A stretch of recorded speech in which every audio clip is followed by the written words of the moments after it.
একদিন জঙ্গলের ধারে এক খরগোশ আর এক বিড়াল একই মাঠে খেলতে গেল। খরগোশ সবসময় খুব তাড়াতাড়ি দৌড়াত, আর বিড়ালটা ছিল ধীর কিন্তু চতুর। খরগোশ গর্ব করে বলল, দেখিস, আমি এত দ্রুত যে তুই আমাকে ধরতেই পারবি না। বিড়াল হেসে বলল, ধরা না পারি, কিন্তু বোকা বানাতে পারি। তখন খরগোশ লাফাতে লাফাতে গেল গাজরের খেতে।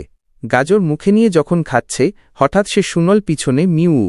খরগোশ ভয়ে লাফ দিয়ে পালাল।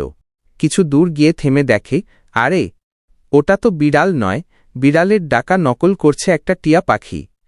খরগোশ আবার হেসে ফেলল, কিন্তু হঠাৎ পাশের গাছ থেকে নেমে এলো আসল বিড়াল। খরগোশ দৌড় দিল, বিড়াল পেছনে। অনেকক্ষণ দৌড়ের পর খরগোশ হাঁপিয়ে গেল। তখন বিড়ালটা কাছে এসে ধীরে ধীরে বলল, ধরলাম না তোকে, শুধু খেললাম। আসলে তোকে ভয় দেখানোই মজা। দুজনেই হেসে গড়িয়ে পড়ল। তারপর থেকে তারা প্রতিদিন একে অপরকে ধোঁকা দিয়ে দৌড়ঝাঁপ করে খেলতে লাগল। শিক্ষা: সবাইকে হারাতে হবে না, একসাথে খেলাটাই আসল মজা।